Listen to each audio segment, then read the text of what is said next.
Falar sobre a origem do frevo, a data que começou o frevo, seria muita pretensão da nossa parte. O que nós vamos trazer é sobre a origem do frevo, mas a data em que se marcou como o início do frevo em Pernambuco para comemoração. Então vamos ver como foi que isso aconteceu.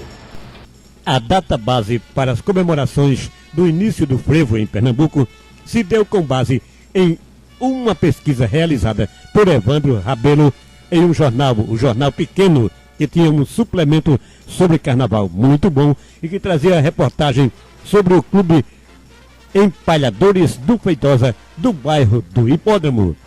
E nessa reportagem foi encontrada escrita a palavra frevo. Isso foi o suficiente para marcar como a data do início do frevo. O jornal trazia a data do dia 9 de fevereiro de 1907. Essa data também serviu como base para as comemorações dos 100 anos do frevo, que ocorreu no dia 9 de fevereiro de 2007.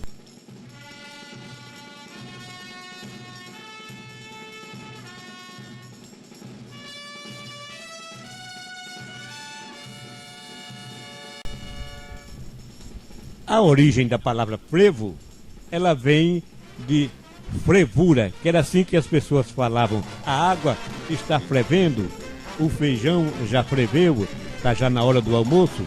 Aquelas pessoas que tinham pouca cultura se chamavam de frevura. Então, por ser uma dança que as pessoas se misturavam, iam e vinham, que parecia uma fervura, então daí surgiu o nome de frevo para a dança. O frevo de rua tem 3 variantes. O primeiro, frevo de abafo. Predomina as notas longas tocadas pelos metais, como o nome já diz, é para abafar as orquestras rivais que se aproximam. O segundo é o frevo coqueiro, uma variante do primeiro, formada por notas curtas e de andamento rápido, onde são destaques os trompetes e os trombones. O terceiro é o frevo ventania, de uma linha melódica bem movimentada. As palhetas são os destaques, os saxofones.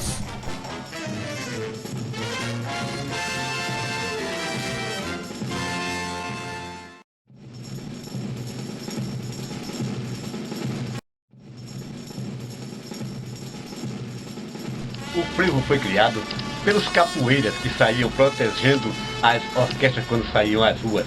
E os passos do frevo foram dados de acordo com a profissão do criador. Era ferrolho, dobradiça, parafuso, locomotiva, voadora.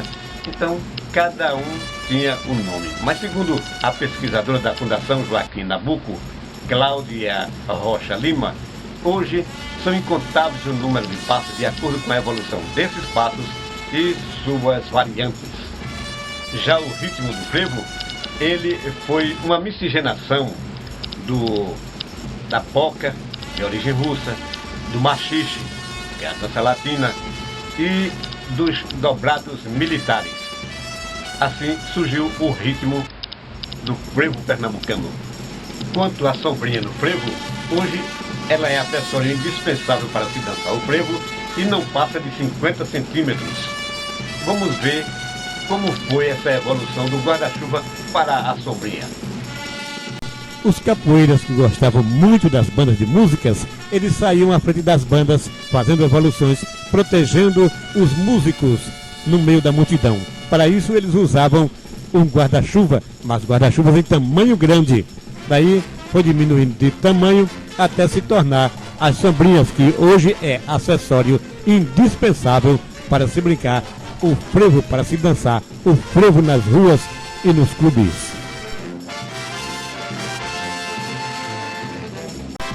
Dia 14 de setembro é o Dia Nacional do Frevo, em homenagem ao dia de nascimento do jornalista Oswaldo da Silva Almeida, apontado como um dos criadores da palavra frevo.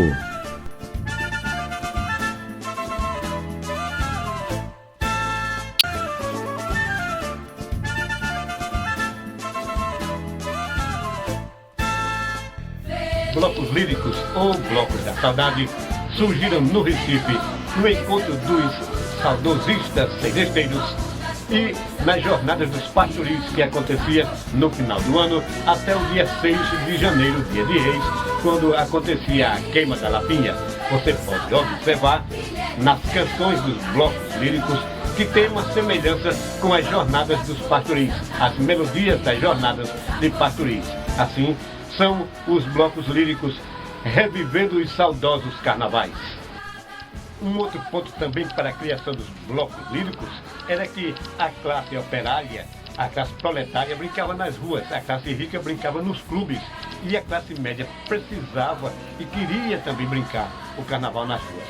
A mulher pernambucana criativa, como sempre, criou esse tipo de bloco com esta modalidade de vestimenta para sair às ruas, tornando o Carnaval de Pernambuco um carnaval espetáculo. Da formação desses blocos surgiu o frevo de bloco, também chamado de marcha de bloco.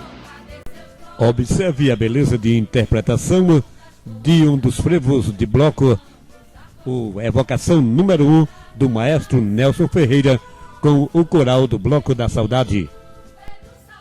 No começo do século XX, foram criados vários blocos líricos, entre eles o Bloco das Flores de 1921, que originalmente chamava-se Bloco das Flores Brancas, na Praça Sérgio Loureto, na casa do senhor Salgado Filho, tendo como diretor de orquestra Raul Moraes.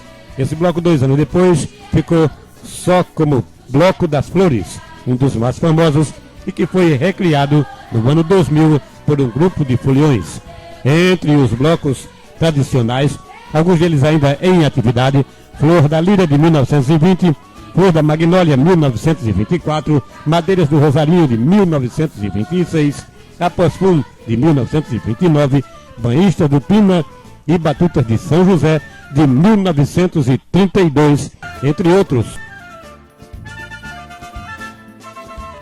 Recife e Olinda voltam a reviver os seus carnavais de tradições nos dias de desfiles dos seus blocos líricos, animando, alegrando a cidade, chamando a atenção de todos com um belíssimo espetáculo. Com suas músicas saudosistas, suas bandas de pau e corda, enchendo de cores e poesia as ruas da cidade.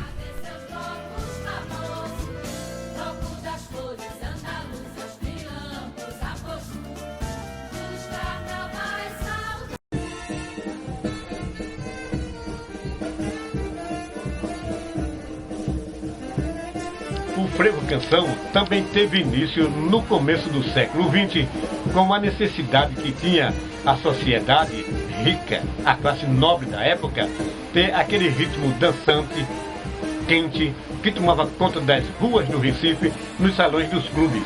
Daí foi criado o frevo canção. De um ritmo um pouco mais lento, mas tendo os acordes dos frevos iniciais, depois vinha a letra, nos entremeios, acorde de frevo, novamente letra do frevo, e nos finais, os acordes do frevo. Era o frevo canção que estava sendo criado e faz sucesso até os dias de hoje, nos clubes e nas ruas, depois da amplificação do frevo, com a criação de carros de som, de trios elétricos e em Pernambuco em especial com a Frevioca.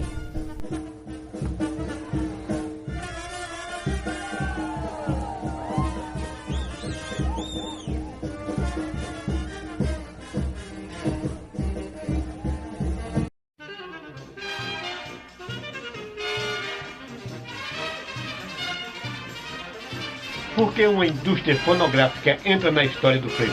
Porque a gravadora Rosenblick foi criada, montada, especialmente para valorizar a cultura regional, em especial o frevo. Nessa gravadora não precisava se ter aquela cota mínima para se gravar os discos. E gravou frevo de rua, frevo canção, frevos de bloco, tornando popular o frevo em Pernambuco. Portanto, uma gravadora pernambucana que veio para valorizar e popularizar o mais popular dos ritmos de Pernambuco, o frevo. O comerciante pernambucano José Rosenblit não se conformava que os discos de frevo fossem produzidos no sul do Brasil e interpretados por artistas daquela região. Esse foi o ponto inicial para a instalação da fábrica de discos Rosenblit, inaugurada no dia 11 de junho de 1954.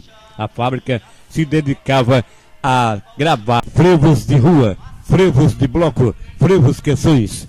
Estava equipada com um moderno estúdio de gravação e máquinas para pressagem dos discos, além de um moderno parque gráfico que imprimia os selos e as capas dos discos. A família Rosenblit tudo fez para popularizar e divulgar o frevo. Valorizou os artistas da terra, maestros como Nelson Ferreira, que além de maestro era compositor, Capiba, e o grande cantor de frevo Claudionor Germano, patrimônio do Carnaval de Pernambuco.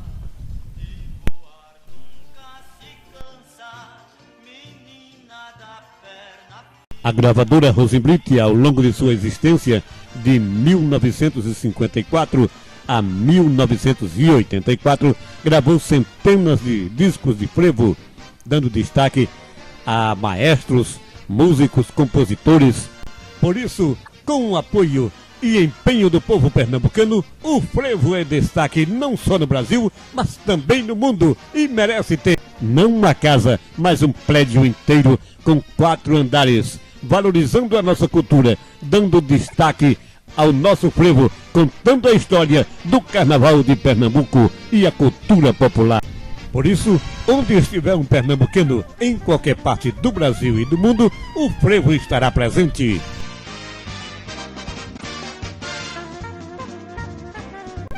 Em 2012, em reunião em Paris, a Unesco concede o título de Patrimônio Cultural e Material da Humanidade ao frevo, concedendo diplomas às prefeituras de Recife e Olinda, valorizando a nossa cultura popular.